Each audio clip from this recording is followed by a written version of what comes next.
वो मोहसिन नकवी कहां पे है? क्रिकेट खेलने के लिए गया है, वहां पे मजे लूट रहे न्यूयॉर्क में।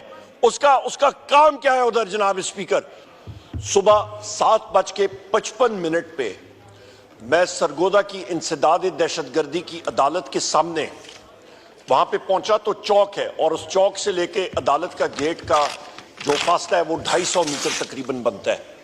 वहां पे पुलिस की भारी नफरी खड़ी थी, बमा एसपी, और उन्होंने कहा जी सिक्योरिटी ऑपरेशन, सिक्योरिटी सर्च किया जा रहा है अदालत के अंदर। हम लोग उधर खड़े हो गए, मेरे साथ अहमद चट्टा साहब और बाकी साथी भी आए, बिलाल इजाज साहब बाद में आए, उसामा मेला साहब वहां पे मौजूद थे, हमारे टिकट होल्डर्स हारून एहसान पराचा साहब, बाकी बहुत सारे लोग हमारे वहां पे आए जिन जिन लोगों के केसेस थे, प्रिजन वैन्स खड़ी थी, वो हमें अंदर जाने नहीं दे रहे थे स्पीकर साहब। और वहां पे जिस वक्त हमने पूछा कि कितनी देर लगेगी, उन्होंने कहा जी ज्यादा से ज्यादा 15-20 मिनट। पुलिस के एसपी का वो झूठ, वो 15-20 मिनट नहीं था जनाब स्पीकर। बार हम लोग उनको कहते रहे कि हमारी हाजिरी है अदालत के अंदर, हम लोग मुलजिम हैं, हमें मुख्तलिफ केसेस में झूठे मुकदमों में मुलवस किया गया है। उन्होंने हमें आगे नहीं जाने दिया। हमने वहां पे पुलिस के साथ उनको ये बात बावर कराई कि उन्होंने कहा जी, हमने उनको बावर कराया कि हम लोग स्टेट हैं, parliamentarians, leader of the opposition. आप आर्टिकल 7 देखें, मैं बार इस हाउस में पढ़ के मैंने सुनाया है जनाब स्पीकर। आर्टिकल 7 में आपका national assembly federal government, provincial assembly provincial government, आपके वो इदारे जो टैक्स नाफिज कर सकते हैं वो आपके रियासत है। आपकी आर्म्ड फोर्सेस, आपकी रेंजर्स, आपकी पुलिस, आपकी एजेंसीज, इंटेलिजेंस एजेंसीज वगैरह वगैरह, वो रियासत के टूल्स हैं, उनके औजार हैं। पंजाब पुलिस ने रियासत का हमारा रास्ता रोका, या ऑपोजिशन लीडर मैं हूं जनाब स्पीकर तो इस पार्लियामेंट का हूं, ये सारे पार्लियामेंट का हमारा मुश्तरका एक हक है। और पंजाब पुलिस जो टूल है उसे रियासत का रास्ता रोका, वो नहीं अलाउ कर रहे थे। उसके बाद हम लोगों ने बड़ी मुश्किल से अपना रास्ता बनाया, क्योंकि हम लोगों को फोर्सी कर रहे थे कि ये हमें मालूम हुआ, पंजाब पुलिस ने खुद हमें बताया, वहां के लोगों ने बताया, डिफरेंट सोर्सेज ने, कि इंटेलिजेंस एजेंसीज के लोगों ने जज साहब को वहां पे यरगमाल बनाया हुआ है आपके इंसदाद दहशतगर्दी की अदालत में। जनाब स्पीकर, ये सितम ज़रीफी आप देखें, ये हालात देखें। उसके बाद जिस वक्त हमने फोर्स किया और अदालत के गेट के सामने हम लोग खड़े हुए, गेट खटखटाया कि हम लोग हाजिर हैं, हमें अंदर जाने दिया जाए, उन्होंने कहा जी सिक्योरिटी ऑपरेशन हो रहा है।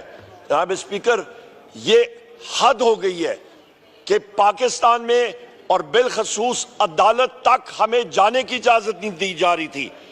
वहां पे मैंने उनसे पूछा, मैंने कहा आप किस किस्म का security operation, bomb sniffing dogs लाए हैं, ये किस किस्म के कुत्ते हैं जो कि अभी तक आपके 7 घंटों में उन्होंने यहां पे बॉम्ब जो है वो उनको नहीं मिला, या उनको आपको क्लियरेंस नहीं मिल रही।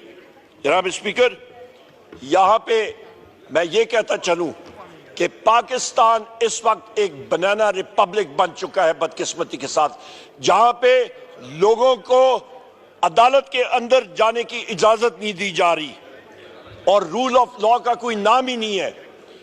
यहां पे ये भी मैं कहता चलूं जनाब स्पीकर, हमारी पार्टी के मुख्तलिफ जगहों में, शहरों में हमारे वर्कर्स कन्वेंशन होते रहे हैं पिछले 3-4 दिनों में। हाफिजाबाद में हुआ है, फैसलाबाद, आपका जनाब स्पीकर, आपका साहिवाल में, आपके मुख्तलिफ शहर, लाहौर में, हर जगह पे, ये मैं खुद हाफिजाबाद में मैं मौजूद था, मेरे जाने के फौरन बाद वहां पे पुलिस आई है और वहां पे शौकत भट्टी की यहाँ पे हमशीरा बैठी हैं, उनके घर में उन्होंने मुकम्मल पुलिस गर्दी की, तोड़फोड़ की, झूठे पर्चे दिए। इसी तरह साहिवाल में, इसी तरह लाहौर में, हमारे टिकट होल्डर को लाहौर में आज वो इन्फोर्स डिसअपीयर्ड पर्सन है। हमारे अमजद खान न्याजी इस हाउस के मेंबर रह चुके हैं, शरफगन, डॉक्टर शरफगन साहब इस आपके कॉलीग रह चुके हैं, इस हाउस के मेंबर रह चुके हैं। अमजद खान न्याजी के केसेस में आज वो बरी हो गए थे, मुकम्मल केसेस खत्म हो गए, पर आज उनको सरगोदा जेल से एक दूसरे केस में गिरफ्तार कर लिया गया। डॉक्टर यास्मीन राशिद साहिबा, जनाब आपकी आलिया हमजा साहिबा, सनम जावेद साहिबा, आपके मियां महमूद रशीद साहब, उनका अपेंडिक्स का इशू जनाब स्पीकर, वो जिस तरह बचे हैं उनको मेडिकल फैसिलिटी नहीं दी गई। चौधरी एजाज साहब, उमर चीमा साहब, हमारे हसन न्याजी साहब मिलिट्री कोर्ट में, 100 हमारे कैदी जो हैं आज मिलिट्री कोर्ट्स में, एक पर्चे में दूसरे पर्चे में, सब के सब झूठे पर्चों में मुलवस किया जा रहा है। जनाब स्पीकर, मैं यहाँ पे एक बात करता रहा हूं, यहाँ पे हमारे मियां अजहर साहब है, इस उम्र में गवर्नर रह चुके हैं, इनको पुलिस मोबाइल में 2 बार इनको अरेस्ट करके लेके गए थे। ये हालात है। वो मोहसिन नकवी कहां पे है? क्रिकेट खेलने के लिए गया है, वहां पे मजे लूट रहे न्यूयॉर्क में, उसका काम क्या है उधर? जनाब स्पीकर, यहां पे हम लोग ये आपसे इल्तिजा करते हैं कि आपने बैसियत स्पीकर इस हाउस के हर एक मेंबर को आपने प्रोटेक्ट करना है। यहां पे जनाब स्पीकर, हम लोग प्रिविलेज मोशन लाएंगे, इस चीज को हम लोग कंडेम करते हैं। और यहां पे मैं ये भी कहता चलूं कि हम लोग वहां पे खड़े थे अदालत के गेट के सामने, जज साहब को प्रेशराइज किया गया और हमारे खिलाफ जनाब स्पीकर के अदम पैरवी की वजह से हमारी बेल्स कैंसिल की गई हैं। ये कोई हाल है इस मुल्क का जनाब स्पीकर कि अदालत के गेट के सामने हम खड़े हैं, वीडियोस मौजूद, इंटरव्यूज मौजूद, बातचीत मौजूद, सब कुछ मौजूद, और गेट के अंदर हमें नहीं जाने दिया और हमारी बेल्स कैंसिल होती हैं।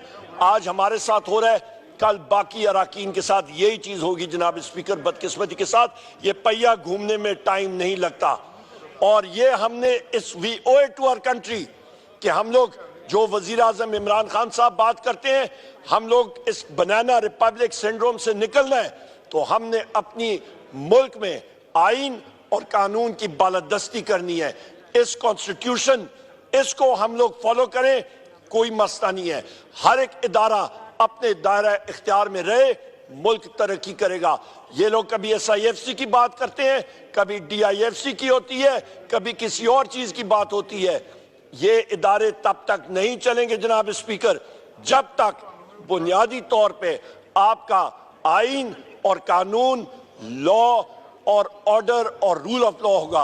आखिर 30 सेकंड जनाब स्पीकर, यहां पे हुकूमत ने एक बहुत बड़ा मतलब अपनी तरफ से इन्होंने कहा कि जी वजीर आजम इमरान खान का सेल हम लोग दिखाते हैं कि उनको फैसिलिटीज मिली है। वो एक आप देख लें, एक डेथ सेल जिस तरह होता है, वहां पे वजीर आजम इमरान खान साहब को रखा हुआ है।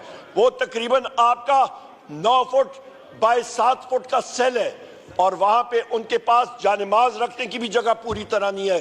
बिस्तरे के साथ वो मुसल्ला है, चाहे वो बुशरा बीबी हो, चाहे वो वजीर आजम इमरान खान साहब हो। हमारे जितने इस वक्त सियासी पॉलिटिकल कैदी हैं जनाब स्पीकर, उनको सही फैसिलिटीज दी जाए, उनको गलत केसेस में जिस तरह मुलव्वस किया गया है उस चीज को हम लोग कंडेम करते हैं। बहुत शुक्रिया जनाब स्पीकर। Thank you.